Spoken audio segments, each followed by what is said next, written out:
Hello, look who it is, the man himself. I'm recording, ma. So I'm here in Czech Tirupati with who else? Vinay. Hey. And I'm going to be riding his Xpulse, and he's going to be riding the Himalayan. And you'll hear my first thoughts on what a Himalayan long-term owner feels upon riding the new Xpulse 4V. So this is stock out of the showroom. It's been about 2 weeks now. First service done. 600 kilometers on the clock. So as new as it can be. So you will hear my first thoughts very soon. Okay, first set of thoughts on the Xpulse 4V. I find that the quality of switchgear is definitely much better. Maybe even slightly better than the Himalayan, but maybe that's because this is a brand new bike, and the forward seated legs on the Himalayan, they're a bit more rear set, and the sound is nice, nothing wrong with the sound. Definitely needs the risers, which Vinay has said that he's got the stock rally kit risers from Hero, which he's planning to install today. So I definitely feel the absence of risers. Not that it's a bad thing, but because I'm used to the risers on the Himalayan, definitely feeling it's a lack for sure. Oh, nice.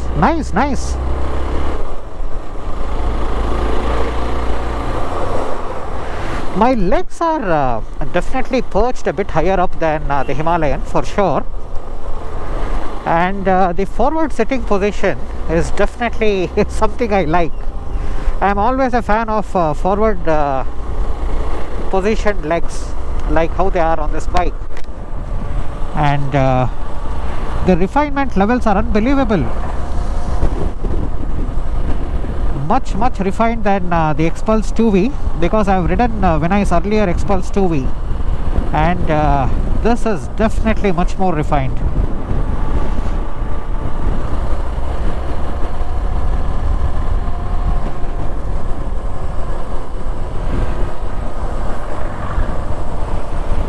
Quite nice. And one has always got to bear in mind the kind of money that you paid for this motorcycle, right? As long as that is there at the back of the mind, it helps have quite a bit of perspective on what the product ultimately is all about. For this kind of money, this kind of capability which you get, unbelievable. And even the seat, I don't know what they've done with the seat. I can't believe I'm about to say this, but it's probably better than the Himalayan. And my Himalayan is a Royal Enfield original accessory touring seat, and on top of that I've got the Sahara seat cover with the extra added foam. And in spite of all that, this stock seat on the Xpulse is almost as good, or probably slightly better than the Himalayan seat for sure. Because I remember when I rode the Xpulse 2V earlier, Vinay's Xpulse 2V earlier, I distinctly remember complaining about the discomfort, lack of comfort on the seat, and looks like Hero has really listened to everything that the customers had to complain about. They have fixed literally everything: the refinement, the 4 valves, the seat, the torque with the bigger rear sprocket. They've fixed everything. The only thing which they've probably not done is increase the engine capacity.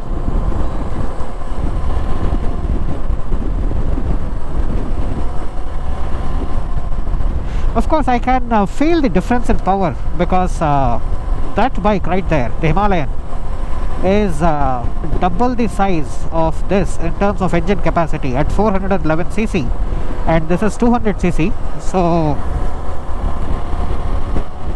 I can literally feel the difference in power, but not in any bad way. I can just feel it.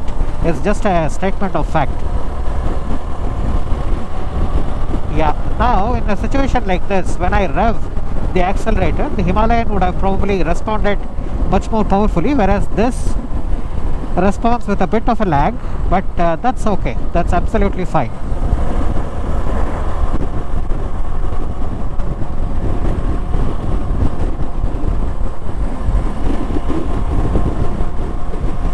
In terms of the wind buffeting, I am at about 60 kilometers per hour on these back roads sort of a situation, and absolutely no uncomfortable wind blasts that I can really feel.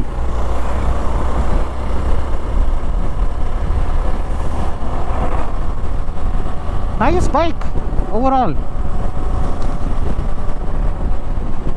However, where I feel the Xpulse will be slightly held back when compared to the Himalayan is probably in 3-4 areas. So one is the shape of the exhaust pipe, right? So this is more of a off-road riding design with quite a bit of urban city capability built in. And now with the 4 valves engine redesign, it can now handle quite a bit of the highways with good speeds and good refinement and all of that. But because of how the exhaust pipe is, this will struggle to hold any sort of hard panniers on the sides, or even the claw shape tailbacks, or even the traditional panniers, the traditional saddles, the soft pannier bags from Rhinox or Viaterra and what have you. So this exhaust pipe will hinder any sort of usage of those kind of luggage concepts, whereas the Himalayan can easily manage all of that because it's got a traditional upswept exhaust pipe design. So that's one area where this bike will definitely differ to the Himalayan. Of course, there are various workarounds where you can manage all this, but that's something to be borne in mind. And secondly, Himalayan has those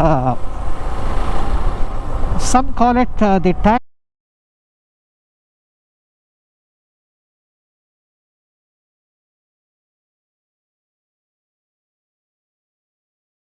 protectors, some call it the additional frontal luggage rack, what have you.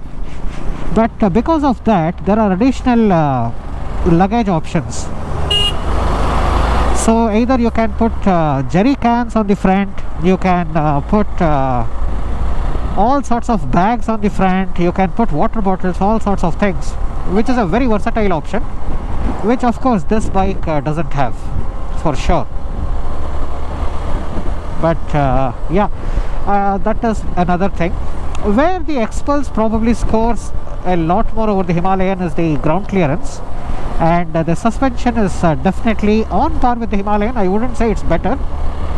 And of course the fuel economy, I think you can expect fuel economy in the range of 45 to 50 kilometers per hour on the Xpulse, whereas with the Himalayan you are looking at about an average of 30 kilometers per liter, 28 to 30, and that translates to a much longer tank range on the Xpulse compared to the Himalayan.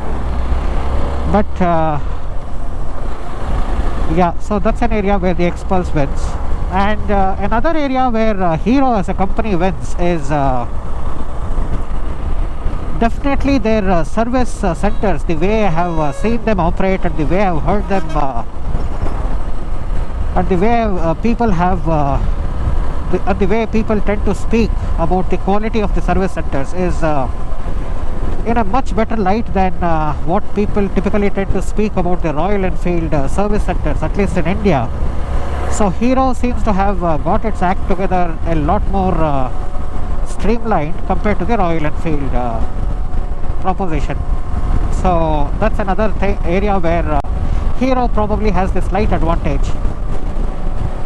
In terms of the third-party accessories market, I think Himalayan definitely has the much bigger lead, because it's been in the market for much longer, from 2016, and this is a newer bike. But plenty of accessories makers, even for the Xpulse, with all sorts of accessories that people like to put. I cannot comment much on the lighting efficiency in the dark, because now is obviously daytime, and I sadly cannot cover that aspect of this motorcycle for anybody that's watching. But yeah, I would definitely love having this sort of a bike, for sure.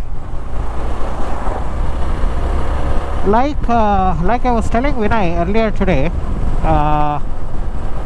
an adventure style bike with long travel suspension and higher ground clearance feels a very different bike altogether. It's quite unlike any of your roadster bikes or cruiser bikes or anything of that sort, because what sort of terrain or what sort of road surface you're on becomes irrelevant. And in a place like Bangalore, which isn't going to win any awards for having the best roads in the country, bikes like these are really a godsend. And this is a point which even was covered in the recent Power Drift video, which talks about why ADV style bikes are so popular, in addition to comfort. So Vinay is trying a bit of saddling, trying to stand and ride and feel what the Himalayan feels like. This is a nice bike. I would definitely not mind having such a bike in the stable.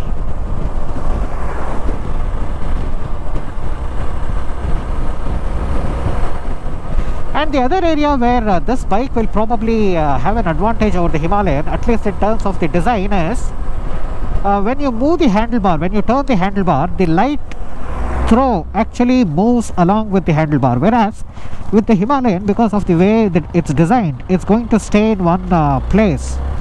And because of that, especially if you're in darker areas in the night and you turn the handlebar, it's not going to illuminate the direction of the turn, if you know what I mean, right? So that's fairly self-explanatory. Again, there are workarounds where this can be managed. You can have fork fitted aux lights, which will actually turn with the forks when you turn the handlebar. Of course, all of those are more of hacks and jugards to manage the situation, but out of the box, I think this design is probably much better in that aspect.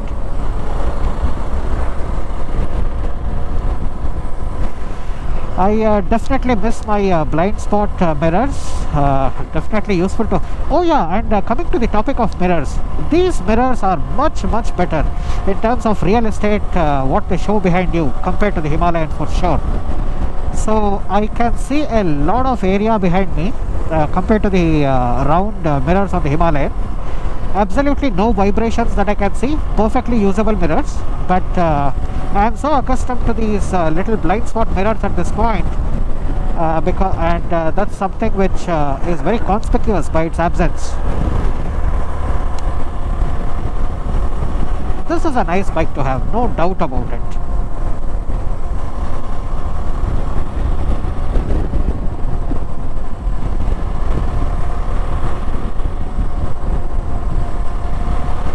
The Himalayan looks nice from the back.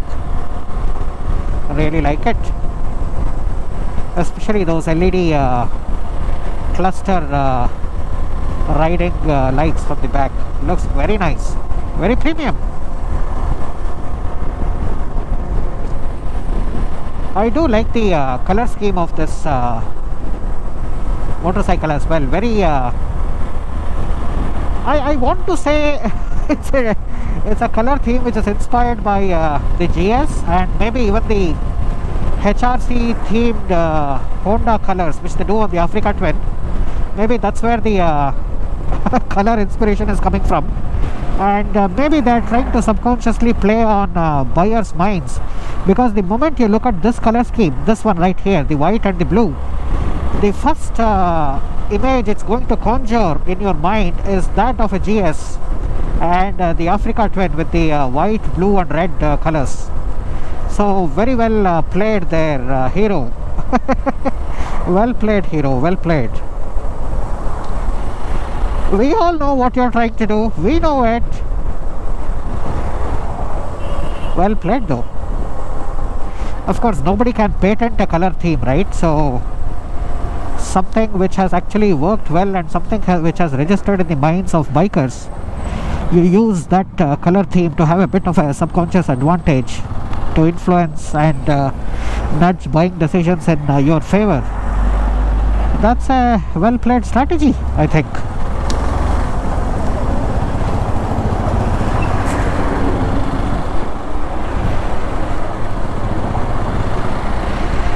Of course, one thing is for sure, when this bike settles down a little bit with more distance on the Odo, it's going to behave different to what it's behaving right now.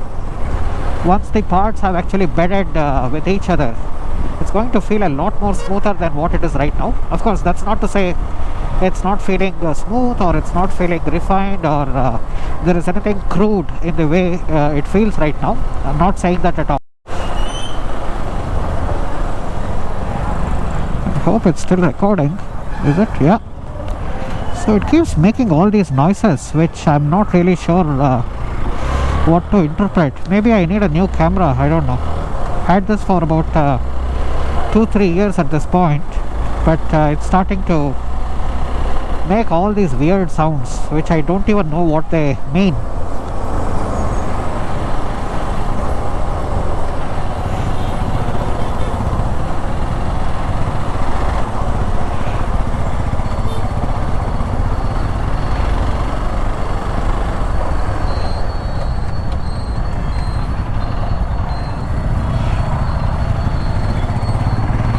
Okay, I guess we are doing this. Not a big fan of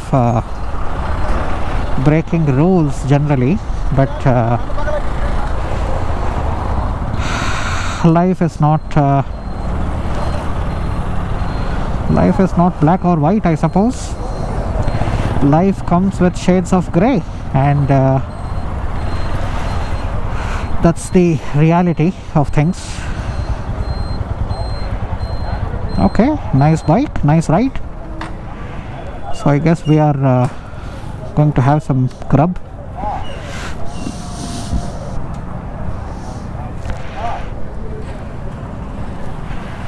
Nice, ma? Hold it. Nice. How did you find? Nice.